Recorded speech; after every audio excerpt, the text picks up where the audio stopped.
जैसा कि आप जानते हैं कि गवर्नमेंट की योजना के तहत हमारा आरएमयू लगाया जा रहा है 2 फीडर को आपस में टैप करने के लिए, ताकि जो है अगर एक फीडर की विद्युत प्रभावित हो तो दूसरे फीडर से टैप कर सके। लेकिन जो आरएमयू है उसमें सिर्फ एक आउटपुट दिया है। तो अगर मैं कुछ प्लानिंग बनाऊँ, अगर उस तहत अगर आप काम करेंगे तो आप दोनों फीडरों को जब चाहेंगे तब बिजली आपस में दे सकते हैं। आइए देखिए। अब जैसे देखिए हमारे पास 2 फीडर हैं, ए फीडर है और दूसरा हमारे पास बी फीडर है। 2 हमारे पास फीडर निकले हैं। कहाँ से निकले हैं? सब स्टेशन से निकले। ये सब स्टेशन है। इस समय देखिए जो हमारा फीडर ए है इसमें हमारा ये ए बी स्विच लगा हुआ है, एयर ब्रेक स्विच लगा है, जो नॉर्मली क्लोज्ड कंडीशन में रहेगा, मतलब हमेशा ये जुड़ा रहेगा।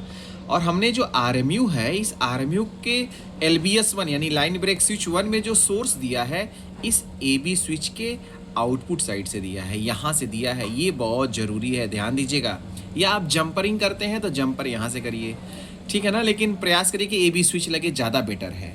ये सोर्स 1 हो गया। सोर्स 2 देखिए हमने कहाँ से दिया है, ये एयर ब्रेक स्विच है।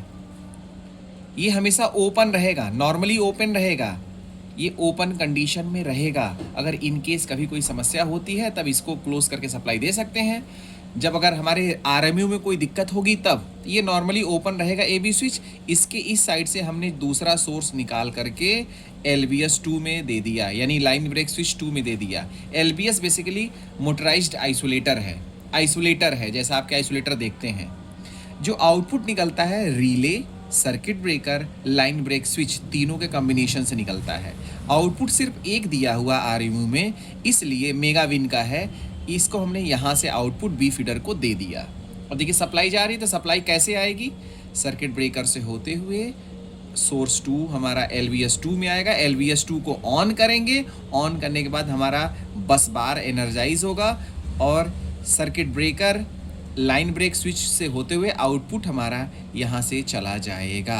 अब मान लीजिए आपके इस सर्किट ब्रेकर में जहाँ पे सीटी लगी है, स्पाउट है, बोतल है, कोई खराबी आ जाती है, सब स्टेशन के पास कहीं कोई खराबी आ जाती है, तो यहाँ से यहाँ तक का सिस्टम हमको डेड करना होगा।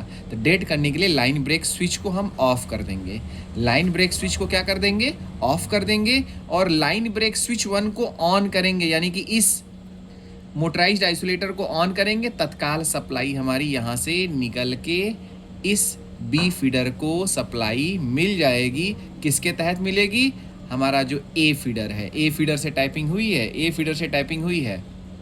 अब ध्यान दीजिए, दूसरी कंडीशन, मान लीजिए नॉर्मल कंडीशन में हमारे इस वाले सर्किट ब्रेकर के आसपास सीटी, बोतल, केबल या स्पाउट में कोई खराबी आ गई, तो हमको 5 मिनट के अंदर सप्लाई ऑन करनी है। तो तुरंत क्या करना पड़ेगा? ध्यान दीजिए, ये जो ए बी स्विच है इसे ओपन करना पड़ेगा। ये ए बी स्विच है, एयर ब्रेक स्विच है, इसे ओपन करना पड़ेगा। नहीं तो ओपन नहीं करेंगे तो सप्लाई यहाँ से होते हुए फिर यहाँ तक आ जाएगी। इसको ओपन करना होगा।